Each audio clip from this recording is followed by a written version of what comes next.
Sekhar Boddupalli, relaxing in Coronado, California, just days after concluding a massive 10-day spiritual program in the sacred sky-high village of Badrinath, India.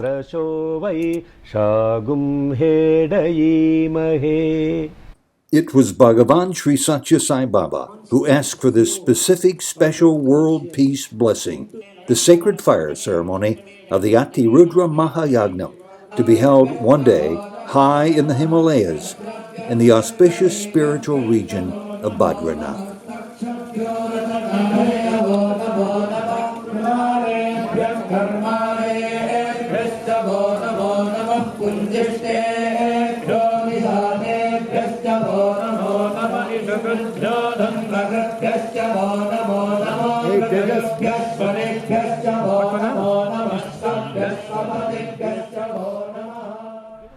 It all started actually, the intent of doing a Yajna in Badrinath started when Sri Dikshit ji, who you met in Atlanta. So when he was in Atlanta, he shared with us saying that when he was in Whitefield with Bhagavan mentioned to him that he wanted to do an Ati Rudra Maha Yagnam in Badrinath.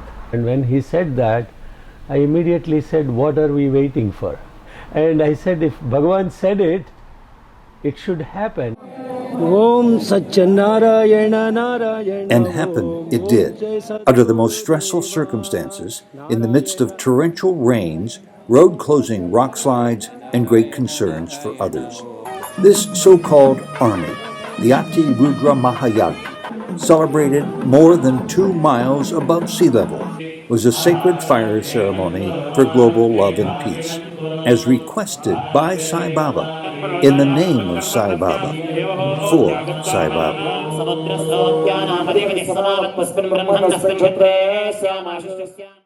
Welcome to Souljourns. This is our third interview with Sekhar Boddupalli of Sacramento, California. His guidance by Sai Baba is matched only by the seemingly limitless energy he's been given to travel America and the world, teaching and training others in the purifying nature of the Mahayagna and Vedic chants, often considered the oldest unbroken oral tradition in existence. Among those able to make it here in spite of storm-related calamities, 300-plus devotees from 14 countries. A magnificent celebration of Sai Baba's love that included the Yagna performed to perfection by Westerners and by women, in addition to those most closely aligned with this tradition.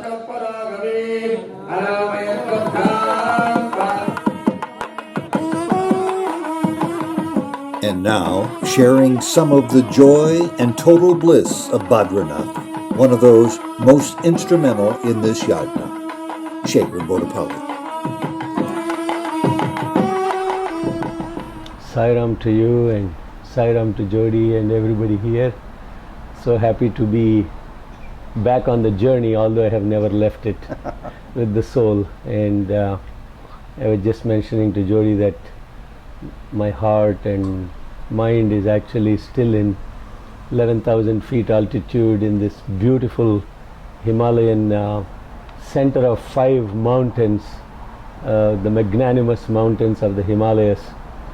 And we just returned, and in fact you are the first person I am talking to after returning. And last night we had a small satsang, but I haven't even completely recollected what really had happened. It's really in a state of mind which is incomprehensible, because it all started actually, this whole intent of doing a Yajna in Badrinath started when Sri Dikshit ji, who you met in Atlanta. And he was the facilitator of this one. He also was the chief priest for this one. Mm-hmm. So when he was in Atlanta, he shared with us saying that when he was in Whitefield with Bhagavan mentioned to him that he wanted to do an Ati Rudra Maha Yagnam in Badrinath. And I don't know why he shared only with us in Atlanta, and when he said that, I immediately said, what are we waiting for? And then he So said, you put him on the spot purposely. and I said, if Bhagavan said it, it should happen. And maybe it already happened because he said it. And how can we actually do this? And then he said, you understand Badrinath, right? It is 11,000 feet altitude. And it is in the center of Himalayan mountains. Forget about doing a yajna.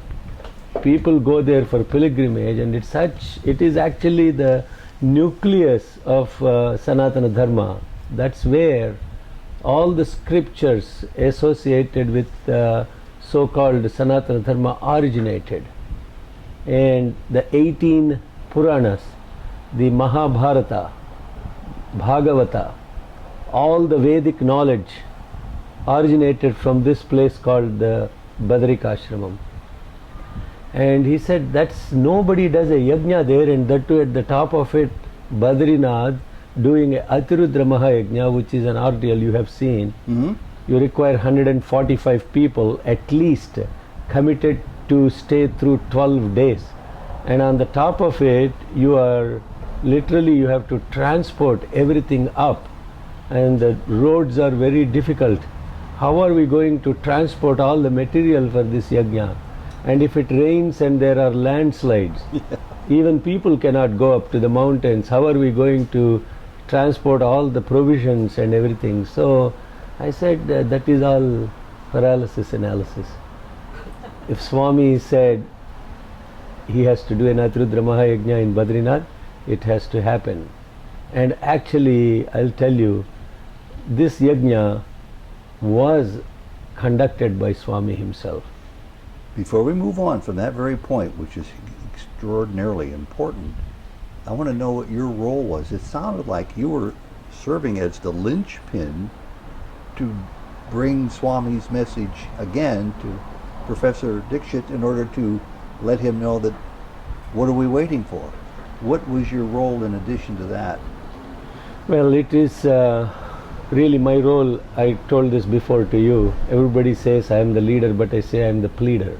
You're the pleader. My role is only to plead, and to plead to Swami that a yajna should happen as he wills, as he has willed. And this yajna, I'll tell you, when I sat down and put my thoughts together on what this yajna is, the very first thing was, it's a global yajna involving devotees that have learnt Rudram because of Bhagavan's call.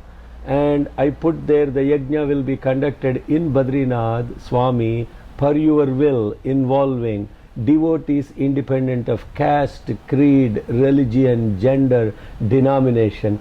Only qualification required is love for you, nothing else. So that message was dutifully communicated from you, the pleader, and as others will see you also as the leader. And it was very important that they became committed to such a difficult challenge, a difficult trip.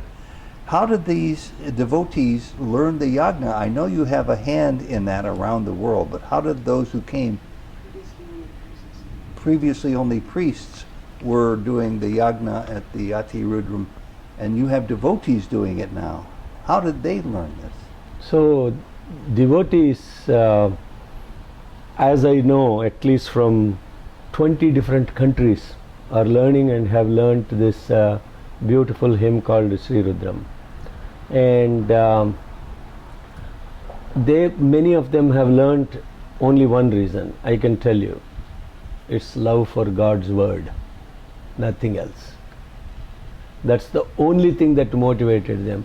If God said Vedas are my breath, and everybody should be learning and practicing that in their daily lives, people are simply enchanted by that one thing that he said, and he eliminated every single dictum of all this cultural stuff, saying that Vedas belong to every single individual. Everyone has the right to learn them. They are about human beings living there, nothing to do with any religion. But it's held in Badrinath, which is, I know, one of the most religious holy towns for Hindus throughout the world. And what are people to make of the trappings of Hinduism in Badrinath, in India, at the Rudram?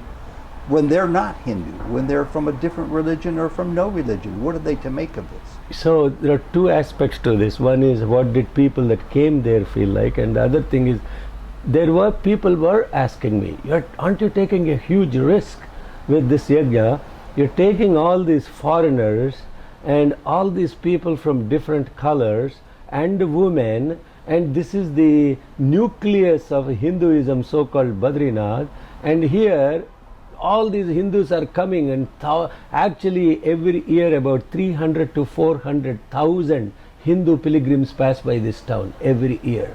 So you're talking 20 to 30,000 people coming through this temple and visiting this holy place. So there was an apprehension. Just while you're there. Yeah. Yeah, and the apprehension was, will there be a reaction by the locals and the Hindus that we are blasphemizing Sure. the Hinduism, bringing in all these people? I said, look, if I am doing the yajna, I have to worry about it.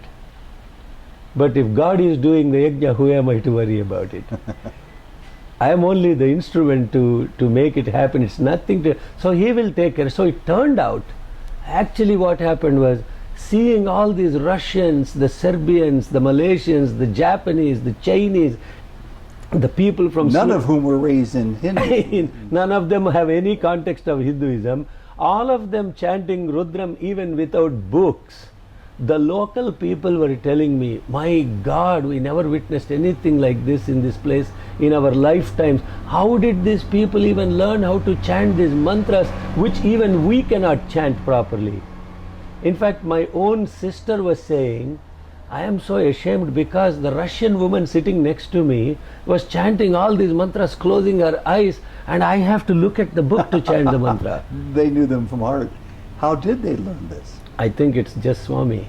No. There is no other way to explain this. I think you're being incredibly modest because I'm aware of your track record of hopping on airplanes from Sacramento, California, and flying to Croatia and Ljubljana and I think South Africa and other places where you've traveled for the express purpose of helping facilitate the understanding and learning of the Rudram. I will tell you the truth, Ted. The only thing that inspires me and motivates me to travel to all these places is truly to watch and to enjoy the love of these people towards the love for God. It's that loving that love that I am really enchanted by, which takes me to all these places. And when I see these people and how much love they have for Bhagavan, and many of them have not even physically seen him because they couldn't even afford to, or they didn't even have an opportunity to go to India, and it's a big ordeal for them. In spite of all of that, how is watching that love of a devotee to love God so much is and it is all where it starts and it's all where it ends. And they overcome enormous obstacles because I know from experience, having tried to interview some of these people when we were in Georgia at the Yagna there, which was the first ever held in this country, if I'm correct.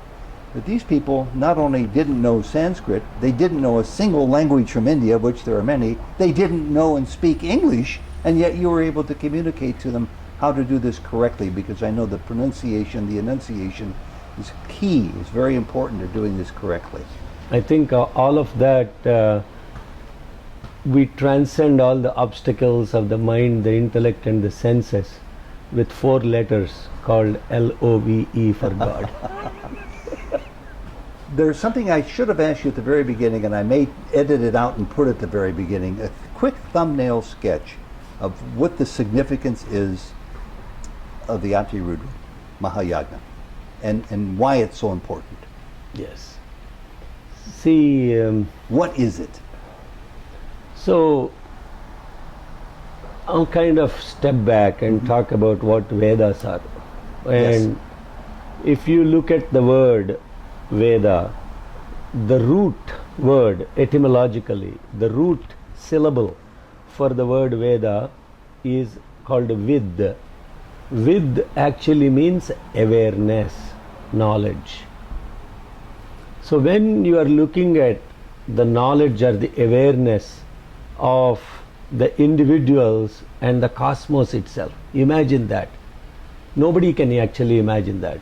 Can anyone comprehend what is the universal cosmic awareness?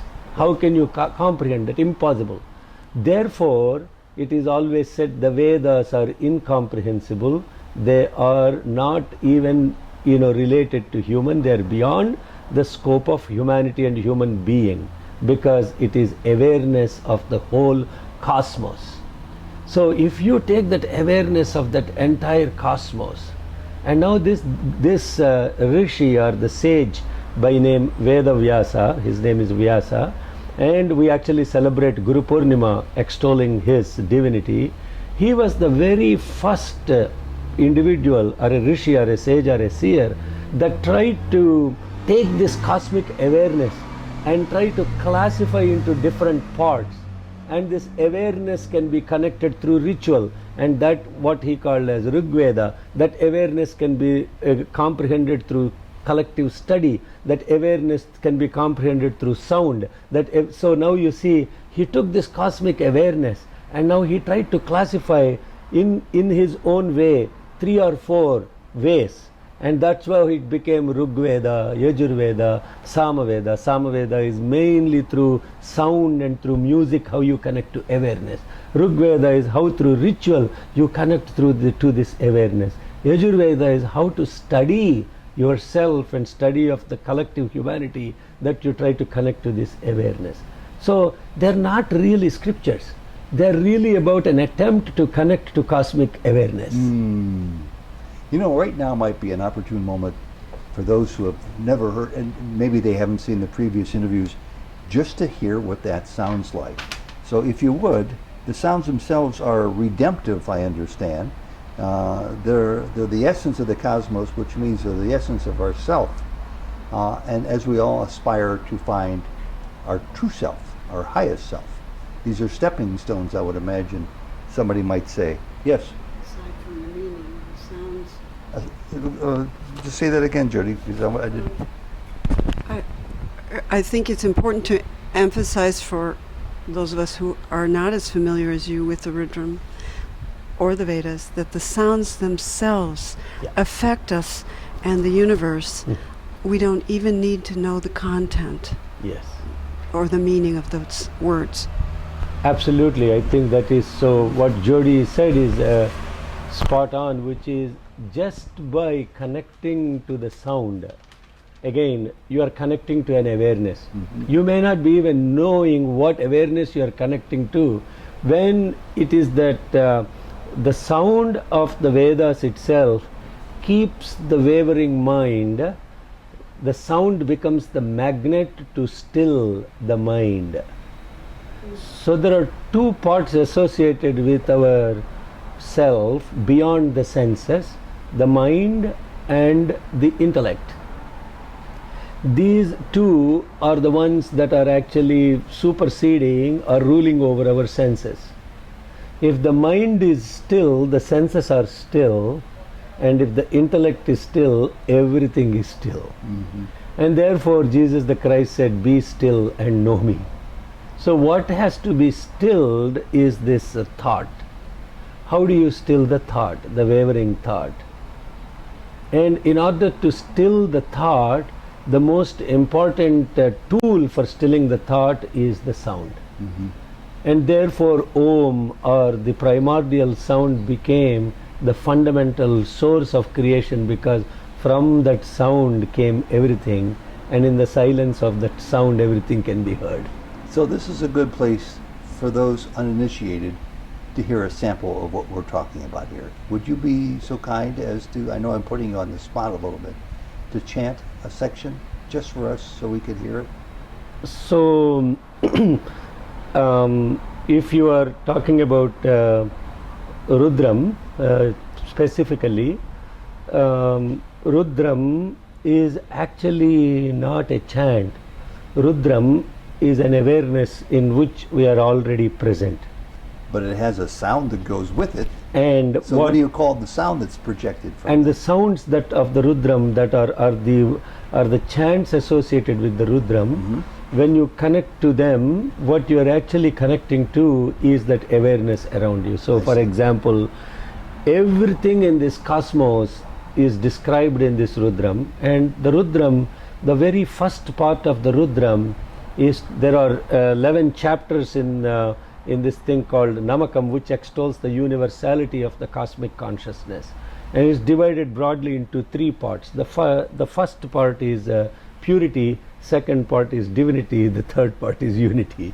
The first part, to purity, is really stilling the thought and clearing the perception of the thought. And once you do that, there are 2 things associated with purity. One is the wavery nature, and the second is the colored nature. So in the Rudram first Anuvakam, there are mantras that explicitly describe how to still the thought and how to untie the mind, which is symbolically talked about in the Rudram as the bow, how to untie the string that is attaching the both sides of this bow, and that string is the thought that is tying this mind, and how to untie this so that you become still. For example, pramuncha dhanvanastva mubhayo rartniyorjam yaschate hastayishava parata bhagavo vapa. What I described to you is the inner meaning of that mantra. I see. And now, when I am looking at my thought is colored by perception, and this perception is coming from my own inner attributes. It's nothing to do with what the reality is. As Bhagavan describes very beautifully, if I wear blue color shades, the world will look blue in color. But the world is not colored, it is the blue shades that is giving the blue color to the world. So therefore, when I look at divinity, the divinity appears to be in different colors, but in reality that effulgence is colorless. It is absolute pure effulgence. But that effulgence got colored because of my own inner perceptions, but nothing to do with that effulgence. And there is another mantra that is describing Asau Yastamro Arunavuta Babhru Sumangalaha Eche Magum Rudra Abhito Dikshu Srita Sahasrasho Vai Shagum Hedayi Mahe. See how beautiful. See now what happened over a period of time is, because people lost contact with the supreme truth and what it really meant, it got distorted to become something specific with some individuals, but in reality it is nothing to do with the people living in India or so-called Hindus. As Bhagavan explains very beautifully, did the gravity exist before Newton discovered it? Gravity always existed. But suddenly, because Newton discovered it, can you claim gravity is only present in England and gravity is only present in the Western world? No, gravity is everywhere. Just try to walk away from a building, you will realize whether it is there or not, right? Similarly, the Vedic consciousness and the awareness and these truths are always present. And it is only adapted by a few individuals who distorted it in the context of making it very personalized, very communalized, rather than communicating the supreme truth. If that makes sense what I'm saying. Yes, it does. Right? And the very principles of Rudram actually are about purity, integrity, unity, divinity. Purity at individual level, in our senses and in our thoughts. Integrity is to now integrating this awareness to everything around us in creation. Unity is, once you have purity and integrity, unity is the automatic outcome of it. And when you are unified with everything, you are nothing but divine. So Bhagavan explained this very beautifully, what the Rudram is giving. First it starts with individual, then it starts with collective consciousness, then it expands to the creation, then it expands to the creator. What he called in Sanskrit 4 terms: Vyashti, individual; Samashti, collective; Srishti, creation, Parameshti, creator. The paradox is the individual reality is the absolute reality, but what exists in between in relative reality, that connecting point to that relative reality is what Vedas are all about. And it is connecting the individual to the Supreme through this collective consciousness. So in Vedas, for example, not only talking about just the individual, there is now expansion to everything around us, the rivers, the rivulets, the thickets, the bushes, the boulders, the walkable paths, the unwalkable paths, the twigs and the plants and the herbals and the medicaments. Namo hiranyabhave senanye dishancha pataye namo namo vrukshebhyo harikeshebhya pashunam pataye namo nama saspinjaraya tvishimate patinam pataye namo namo bhrushaya vivyadhine annanam. See them saying Namo Namo. The first is our own individual consciousness. The last is the collective consciousness. The creator and the creation are actually reflecting within us, and we are simply the mirrors of the reflection of the creator and the creation, the object and the reflection. This is the beauty of existence. This is the supreme way of existence, because then this I is no longer the important thing. In fact, I was telling somebody, look at the word identity. When you create a dent on the I, then it is identity. That says a lot. I want to ask you something that I picked up from your interview the last time, or maybe it was the first time, when you said you didn't personally have a chance to identify with Sai Baba in the form as much as he came to you in different ways through dreams and instruction. Can you tell me a little bit more about how that got you to where you are today? I mean, pardon me? How did it begin? Yeah, how did that begin, and what does that look like to a person who hasn't had that experience? Yeah, I was actually, when I was speaking at the Brindavan Ati Rudra Maha Yagnam in Whitefield recently, this is how I started my journey. I said, Swami gave me 2 rings. The first ring is ignoring, the second ring is inspiring. You like that second one a lot, I'm sure. Why I'm mentioning specifically these 2 words? When a divine master is teaching, when the master is giving lot of physical attention to you, then your ego gets trapped by it. Mm-hmm. And you are always dependent now on that form. You are now with the next communication for you to feed off of.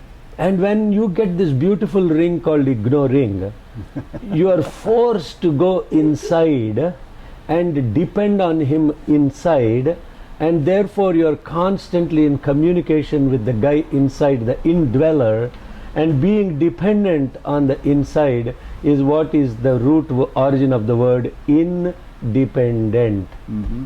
And inspiration comes from that independent stance, I would imagine. Does this mean that, I know you would, your story goes somewhere along the lines of you were raised a devotee of Shirdi Sai Baba. You didn't have much feeling about Satya Sai Baba until your daughter was enrolled in Bhavika's classes, and she started to impress you with what she was learning by the teachings of Sai Baba from Prashanti. And you were already an adult. You were already well into adulthood, so you didn't have much of a background in this. When you finally got yourself over to Prashanti Nilayam, the abode of peace, was there no direct contact with Sai Baba's form? Very, very less. Very, very less. Very few instances. But the real turning point for me in connecting with Bhagavan was when I was offered the opportunity by Bhagavan to actually dwell on these insights of the Vedas. I very wholeheartedly prayed to him, look, I am totally ignorant. I have no idea what these words mean. I have no idea how to even interpret these words. But I am so far away from understanding all this ritualistic piece and all this connectivity to Hinduism. I don't even live in a country where that makes any sense to anybody. And now you have mentioned that everybody should learn these Vedas. Now it is your obligation to help us understand how do these Veda mantras really help me become a better individual. Nothing to do with what I am talking about, the ritual aspect of it. And that was the turning point where out of his infinite compassion and grace he said, yes, I will give you the insights of how these mantras help you become a better individual. I'm really glad you're talking about this because I've heard your definition before, and several times in fact, yet if anybody goes to any encyclopedia, they'll probably find something along the lines of the Ati Rudra Maha Yagna is the highest form of worship of Lord Shiva, one of the main deities of Hinduism. Again, that poses a challenge for some people who aren't versed with that. They don't have that in their background. And you're saying to look at the more expanded cosmic significance of all of this. Yes. So let's talk about, because very important, why does Rudram really become a better individual? How does that help an individual? This is what we need to focus on. What is the inner meaning of the word Rudra? How does that chanting that Rudram help me as an individual? How does doing Rudram alleviate the fear and all the commotion in the heads of the people? Because it's all mentioned. The benefits of chanting Rudram is that you will lose fear. You will lose all the insecurity. So how does that? So now this is the question I asked Bhagavan. How does Rudram help me become fearless? Don't tell me because it's said somewhere. How do I experience it? So Swami, in his infinite compassion again, because he knows I am a scientist and everything has to be logically connected, then he told me, if you take a rotating wheel, and this rotating wheel, if you are at the edges of the wheel, you are subject to forces, at least two forces, the centripetal force and the centrifugal force. Imagine, instead of staying at the edge of the wheel, you go to the center of the wheel. Is there any force acting at the center of the rotating wheel? No, because you are at the source. And he said, if you call that word source, what do you call that in Vedic knowledge? He said, the root word Rudra actually means the source of everything. So if you go to the source, there is no force. When there is no force, you are happy. When you are happy, you have love. And therefore going to that center point. Then I said, Swami, this all sounds great, but how does chanting Rudram help me become connected to the source? Then Bhagavan very beautifully said, first it starts with chanting, then understanding. Then he said, inner standing. You got to go inside of the Rudram, and you got to now understand what are these things that are causing fear in me. What are these things that are causing insecurity in me? Layer by layer, Rudram takes you into the depth of the study of your own self. But not knowing if there was going to be landslides or what getting there, because it was always a chancy situation. Did it turn out to satisfy you with the attendance and with the participation of people there? Honestly, at my mental level, I was actually panicking, because the second day after we started the Yajna, it was almost like somebody opened a fire hydrant on the top and it started pouring continuously for 39 hours. And that's a real practical problem. Non-stop rain. And then what happened? All the roads, there were landslides that happened, and all the roads were cut off, and now there were 20 to 30,000 people stranded, not able to come up.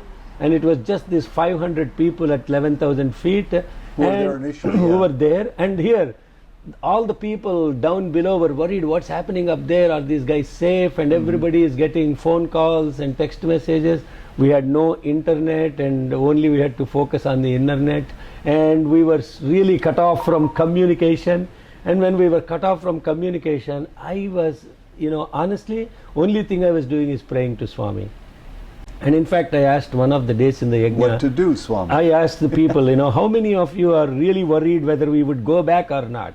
And then a lot of people have said, yes. I said, look, we put so much effort to came to this incredible spiritual place.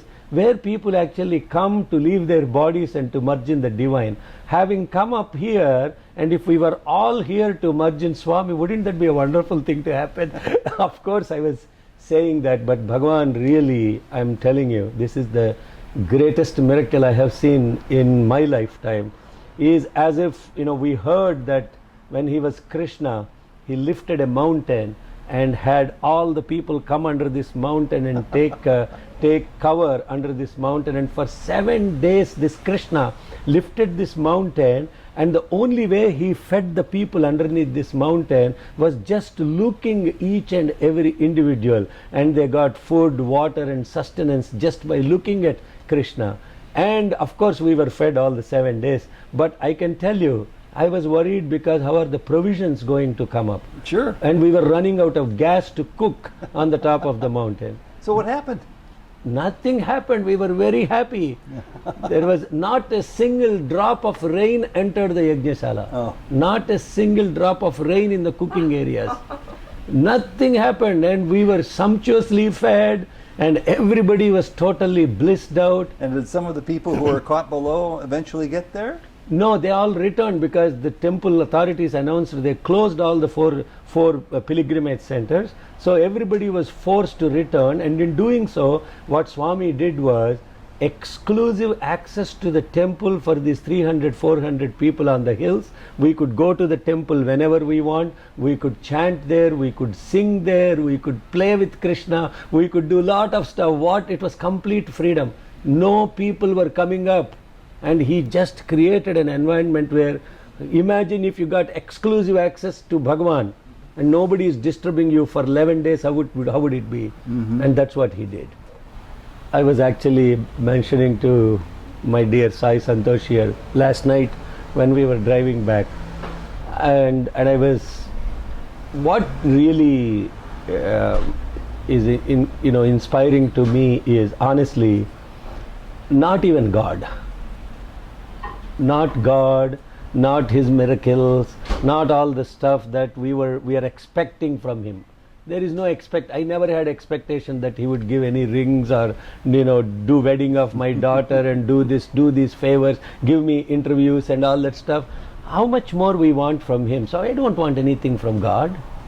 What I want only is one thing, is to celebrate the love of God. That is what is actually missing in the societies today. And have you managed to learn how to do that yourself? Let's start with you first. The way to celebrate the love of God is very simply, as I was mentioning, love the love of Ted Henry towards Swami's love.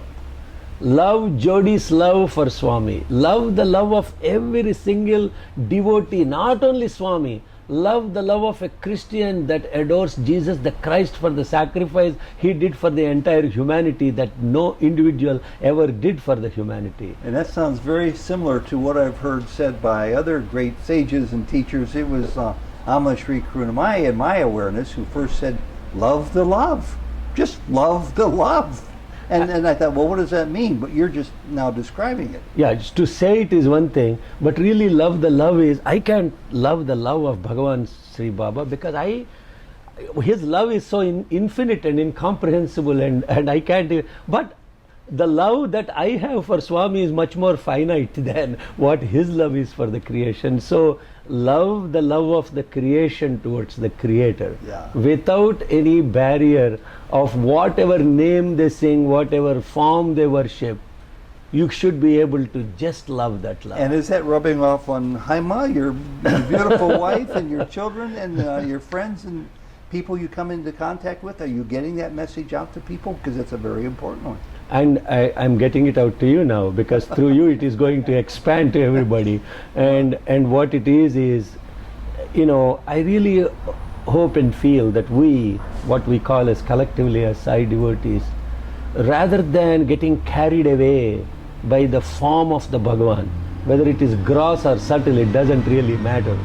How much more we want to go after this form business. That's right. And what we really need to go after is, really cherish and celebrate the love that every Sai devotee has for Swami. It seems like the lessons have already been given, the universal lessons that he's dispensed throughout his years Yes. walking this earth. Yes. And sooner or later, he seems to suggest you have to confront that last order, that last request to go inward. Yes. And And to elaborate, to be more specific about what I'm saying, it is not through doing any mega projects and we are creating a splash and a history for the whole Sai devotees. All that is, Swami is never about that kind of stuff. He is really so simple and so pure, and he is very simply satisfied, and he is like a child, right? I mean, so why do we, the lesson here is not to do some mega projects. The lesson here is to celebrate his love in very simple ways. that is a mega project. It seems to me if we can learn how to do that, we Yeah. can mouth the words, we can intellectually understand it, putting it into practice is a mega practice. And I was when I saw all these Serbians and Russians at Badrinath, my God, I was asking everybody to come and pour the holy water on the lingam, and they were all surprised because it is not allowed. The perimeter of the Yagnishala area, only certain people that follow certain austerities are allowed to enter Priests there. mostly, right? Priests mostly. And here at Badrinath, everybody is coming and pouring on Swami the water, and they were like, doing. And I said, but you are welcome to come up here, but you have to follow a protocol. You should follow, like just if you have a meeting with your CEO, you don't walk with your trunks and your T-shirt. Yeah. You wear a tie and you present yourself appropriately. If you present appropriately in front of a CEO, how do you want to present yourself to the CEO of all the CEOs of all corporations? You got to have a protocol.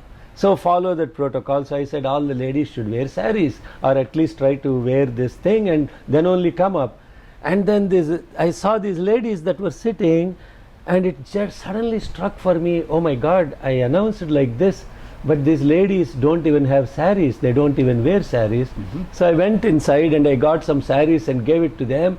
When I saw the smile and the joy on these women's faces, then I said, this is contagious. This is what I want over and over and over again, to see that love they have in their faces for God. How happy they felt to receive a sari just to go do Abhishekam for the Shiva. And one young adult came to me and they said, oh uncle, we have to do a Gram Seva in Badrinath. We are all up here. There are so many poor people here, and we got to do Gram Seva. We got to go give this service, do this service to the young children around.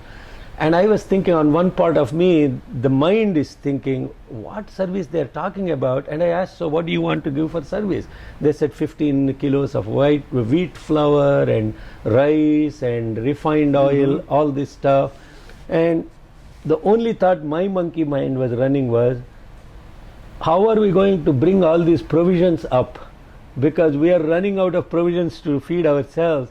How are we going? But then I said, no, Swami is, his abundance, he is grace. Who am I to stop this? And they want to celebrate his love like this. I said, go ahead, dear. How many? I said, at least 90 families we want to serve. And they ended up serving more than 250 families. Oh, wow. Where the provisions came, how it all happened, only one guy knows, and it is Bhagavan Sri Sai Baba. Nobody else knows. We have time for a 30-second summation, and I think I want to ask you to use that time for your takeaway message, for your takeaway learning lesson that perhaps you didn't intend to share with others, but you certainly registered in your own consciousness about the journey you've been on up to your stopover in Badrinath, and how it continued because of your experience in Badrinath. Your take-home message in the last minute. My connectivity to this whole Yajna is actually 4 aspects. There are 4 things that are very important to us. The human being, the supreme being. There is, my life is my message, expansion is my life. My life is my message is Shiva, which is all auspiciousness. Purity is the message of my life.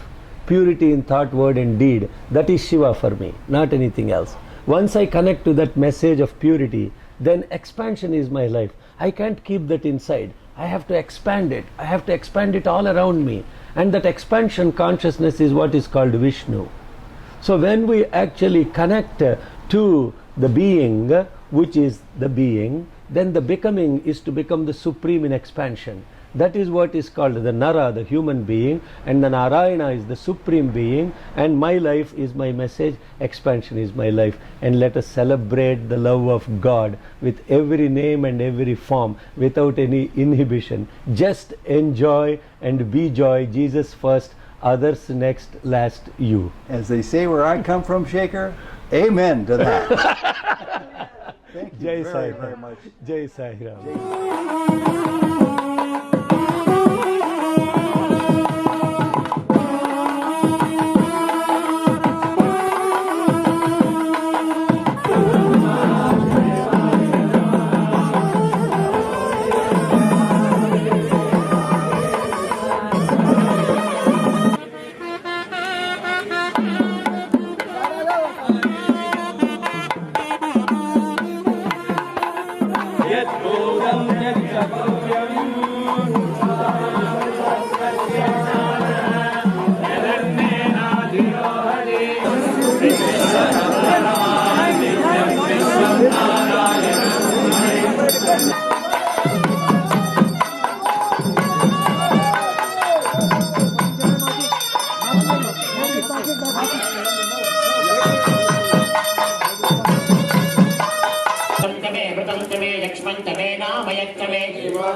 Nobody in this world is happy. Why is that? So I said, I looked at him, I smiled and I said, you know what you said is a very profound, beautiful statement. And so we lost the context of being a witness to what is around us. And just observing the mother body, husband body, how many bodies we have. Yeah. All those bodies are unhappy. But if you are no body, there are no expectations, so you are happy.